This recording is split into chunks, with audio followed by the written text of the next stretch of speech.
Monde numérique.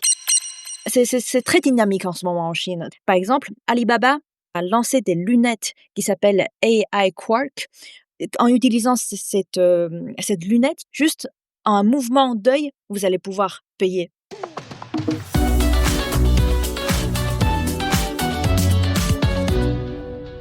Bonjour Shan Tsang, Bonjour Jérôme. journaliste à China Global Television Network, ravi de t'accueillir à nouveau dans Monde Numérique. Tu es journaliste à Pékin et on se retrouve comme ça de temps en temps pour jeter un coup d'œil sur l'une de tes spécialités parce que tu traites énormément de sujets, mais notamment les technologies. Et en ce moment, eh bien, c'est la fête des robots, j'ai l'impression, en Chine. À Shanghai, tout récemment, s'est tenue une grande conférence, la World Artificial Intelligence Conference, avec un déballage mais incroyable de robots. Ça, on peut dire que c'est une industrie qui explose actuellement en Chine. Oui, c'est une industrie en ce moment, qui est en train d'exploser et qui est très, très, très prometteuse, pour l'avenir, que ce soit pour, au niveau, du financement ou encore aussi pour, la stratégie du développement de la Chine. Là, on parle effectivement de cette grande réunion, cette grande conférence, exposition, mondiale sur l'intelligence artificielle 2025, qui a eu lieu du 26 au 28 juillet, à Shanghai. Donc, c'est, une métropole, l'une des métropoles les plus connues et aussi l'une des métropoles qui est les plus innovatives et qui est, aussi les plus avancées économiquement parlant Ouais, en j'ai eu Chine. l'occasion de m'y rendre, pardon, une fois ou 2, et c'est vrai que c'est Ah, c'est vrai? impressionnant, hein, cette Oui. ville est C'est complètement très folle. futuriste en ce moment. Très Quand on parle futuriste, de ouais. Shanghai, de Guangzhou, voilà, il faut absolument visiter et aujourd'hui Hangzhou, aussi est devenue une ville, incontournable en parlant de l'intelligence artificielle parce qu'il y a beaucoup de, entreprises comme Alibaba, comme Unitree qui sont basées à Hangzhou Mmh. et là, on revient sur, la ville de Shanghai. Donc cette fois-ci, sur place, on y trouve, plus de 800 entreprises qui sont venues exposer. Ouais. 800 entreprises, là, on y trouve des entreprises chinoises, des entreprises aussi internationales, des entreprises américaines comme Google, comme Nvidia, Tesla, Siemens étaient présents. Et aussi du côté de la Chine, Huawei, Baidu, Alibaba, Tencent, SenseTime, et puis iFlyTalk, qui est aussi une marque assez connue en ce moment sur tout ce qui est traduction simultanée. Et puis, Cambrigon, voilà, ce sont toutes ces entreprises, y compris le Unitree qui a été, très connu pour, les robots humanoïdes et d'ailleurs même on y trouve, la présence de plusieurs, entreprises qui sont en fait issues des, industries traditionnelles. Par exemple, on y trouve la présence de Baowu Steel, donc c'est de l'acier, c'est une entreprise de fabrication de l'acier, mais ils étaient présents heu pour présenter, leurs propres robots dans la fabrication Ah oui, ils de font l'acier, en aussi fait, par exemple. eux-mêmes des robots, alors que ce ne sont pas des entreprises de technologie au départ. Exactement, ce sont des robots, humanoïdes qu'ils ont montrés au public. Les robots humanoïdes de Baoset Turing, donc de la partie de Baowu, et en fait qui inaugurent pour cette première fois, heu, l'intelligence artificielle dans l'industrie lourde. Parce que, par exemple, si on fait attention, si on y regarde de plus près, ces robots-là, en fait, avec leur système de prélèvement et leur système de livraison d'échantillons. En fait, ces robots vont pouvoir effectuer, des travails, par exemple, contre les hautes températures, dans une Ouais. situation incertaine et même dans un environnement, très dur. Et là, en fait, il est capable d'effectuer de manière autonome et sans intervention humaine l'ensemble du processus allant du prélèvement des échantillons, donc quand il fait très, très chaud près du four, jusqu'au transport et encore, même, pour la livraison. Donc, là, c'est vraiment du de A à Z. À partir du moment où on peut faire intervenir un robot humanoïde, de tout faire. Et là, ça pourrait être, quelque chose qui va rendre encore le travail, plus efficace et plus Mmh. intelligent. Et après, cette fois-ci, on y trouve aussi la présence de différentes, entreprises dans l'intelligence artificielle, dans la recherche fondamentale, dans la fabrication des puces, le développement de grands modèles et aussi des robots intelligents, les conduites autonomes, le calcul et puis, ce sont, c'est ces entreprises-là qui étaient présentes, non seulement pour saisir cette occasion, pour présenter leurs nouvelles technologies et surtout de trouver du financement.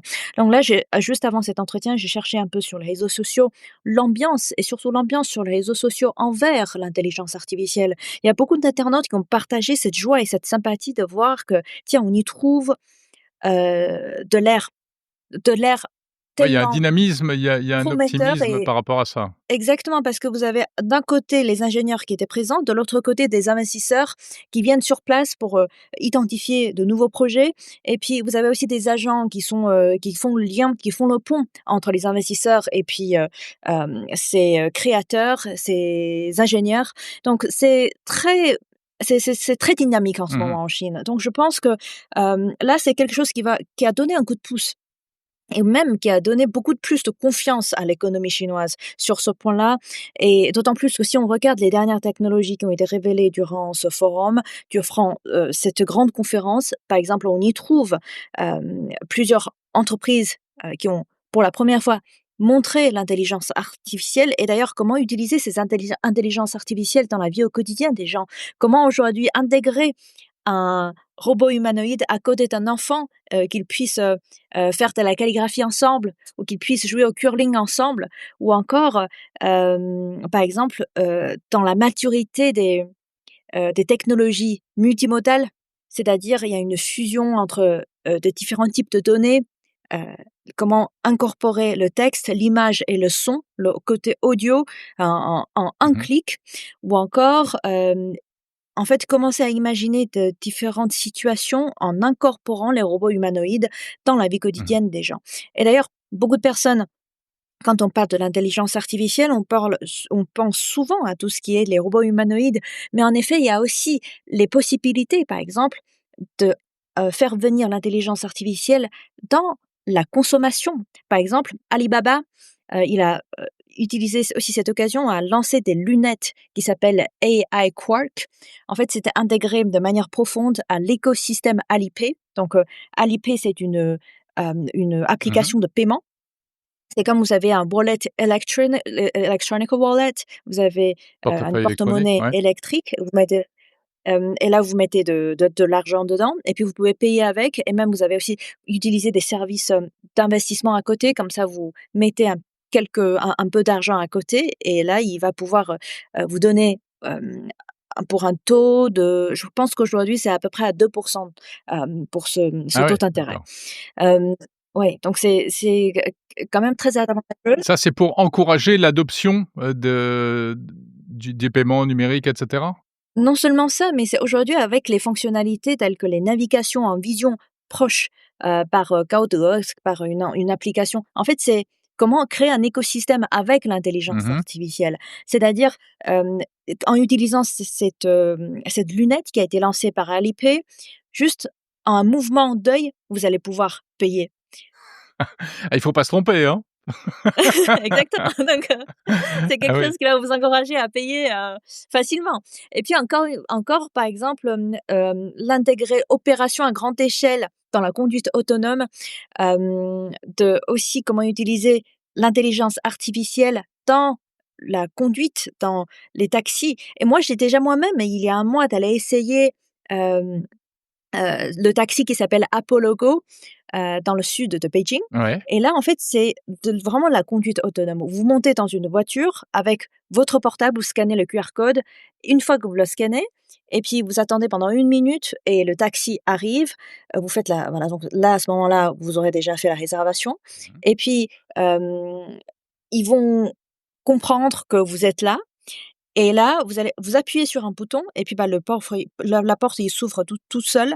Vous entrez dans la voiture, la porte se ferme et là, vous commencez à rouler, pas de chauffeur, Pas de rien du chauffeur, tout, d'accord. pas de chauffeur C'est la question que j'allais et poser. c'est quelque chose de très, très intéressant parce que vous n'avez pas de chauffeur, vous n'avez personne à qui vous allez indiquer la direction puisque vous avez déjà préinstallé, Oui, dans une l'application. une route. Voilà, donc je veux partir de point A à point B et puis une fois arrivé, tout est programmé et donc là, c'est comme si il y avait quelqu'un devant vous en Mmh. train de conduire, mais sauf qu'il y a personne et en même temps, vous pouvez utiliser tout ce qui est le système de technologie et intelligence à l'intérieur. Il va pouvoir, changer de température à l'intérieur des voitures automatiquement et puis jouer des musiques automatiquement.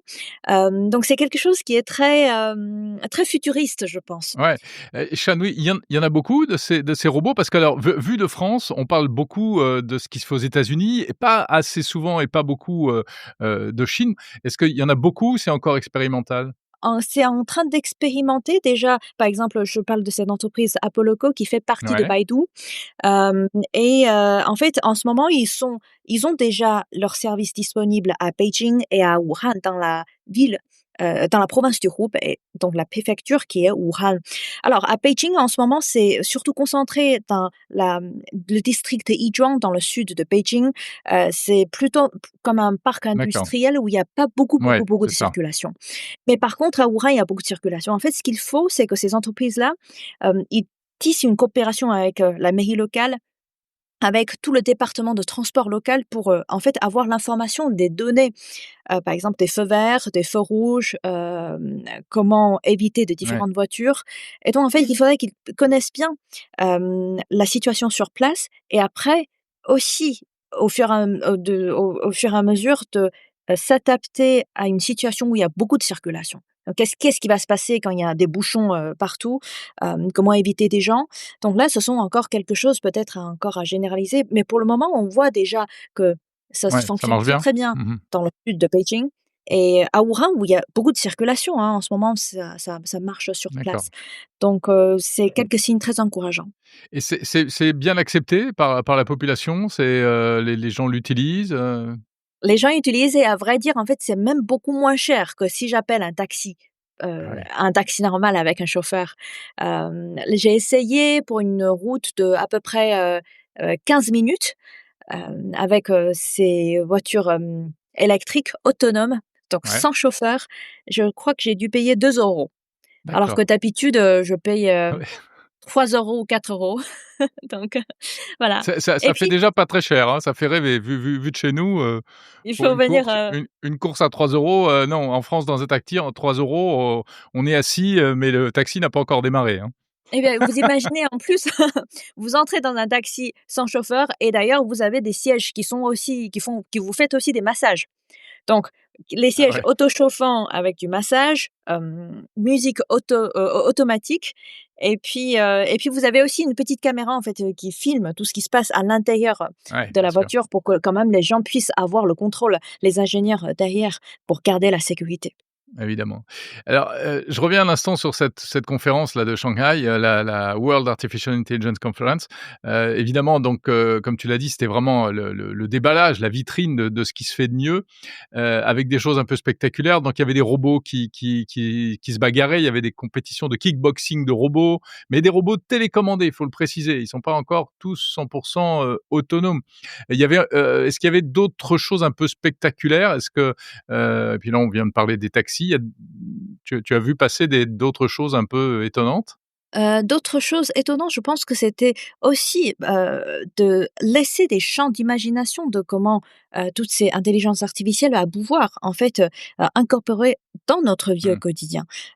Et puis, par exemple, aussi d'évoquer quelques sujets qui vont peut-être, nous poser des problèmes dans le futur. Quels sont les défis, dans Ça, l'intelligence c'est des questions qui artificielle? se Et posent? aussi, ce sont les questions effectivement qui se posent et d'ailleurs ça a été très intéressant de voir cette préoccupation qui ont déjà été évoquées par, des ingénieurs américains, chinois qui se trouvent tous à Shanghai à cette occasion pour parler de l'avenir de l'humanité. Parce qu'en fait, je pense que l'idée ce qui est intéressant, c'est que se poser cette question, c'est-à-dire, heu, où est l'avenir de, l'intelligence artificielle et comment est-ce qu'on va, en fait, contrôler l'intelligence artificielle Mmh. au service de l'humanité?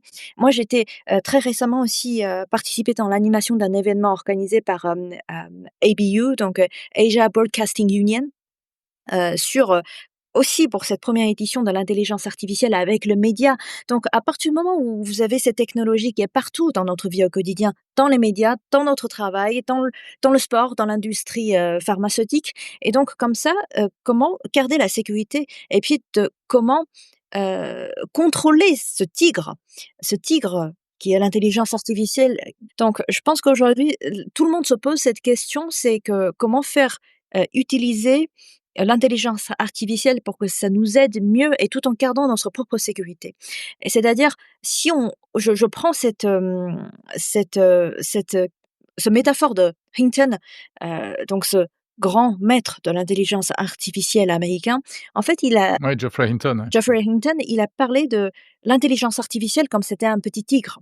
Le petit tigre qui est en train de s'agrandir. Et là, en fait, l'humanité ne peut pas aujourd'hui arrêter ce processus. À partir du moment où tous les pays ont commencé à entamer et aussi beaucoup investi dans cette course qui n'a peut-être pas de fin, dans cette compétition de l'intelligence artificielle. Et là, vous avez un risque de faire grandir ce tigre qui va peut-être un jour se retourner contre l'humanité. Et d'ailleurs, pour Hinton, l'heure est déjà arrivée. C'est-à-dire, l'heure est Mmh. déjà arrivée, comment les humains et l'intelligence artificielle va pouvoir bien vivre ensemble. Et d'ailleurs, selon lui, c'est-à-dire, il pense que peut-être, d'une certaine manière, l'homme aussi est une forme de l'intelligence artificielle. Et donc, à partir du moment où vous avez le risque de faire grandir un tigre, dans ce cas-là, vous avez besoin de la gouverner, l'intelligence artificielle, le plus vite possible. Et donc, aujourd'hui, ce qu'il faut poser comme question, c'est qu'est-ce qu'un pays va pouvoir jouer?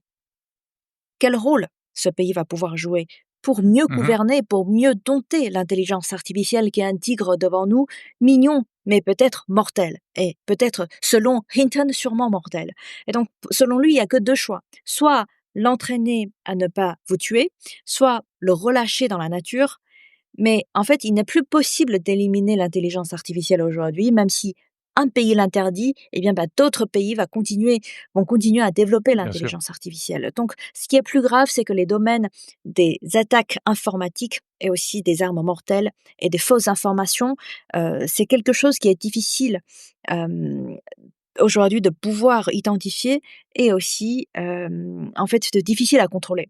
Donc, c'est pour ça il faut une coopération. Il faut une coopération qui va au-delà d'un gouvernement d'un pays, mais il faut créer un mécanisme ensemble dans la gouvernance de l'intelligence artificielle à l'international. Et je pense que c'est aussi ça le message le plus important que la ville de Shanghai essaie d'émettre, tout en organisant ces grands événements, tout en invitant le premier ministre chinois Li Qiang à être présent lors de cette grande conférence.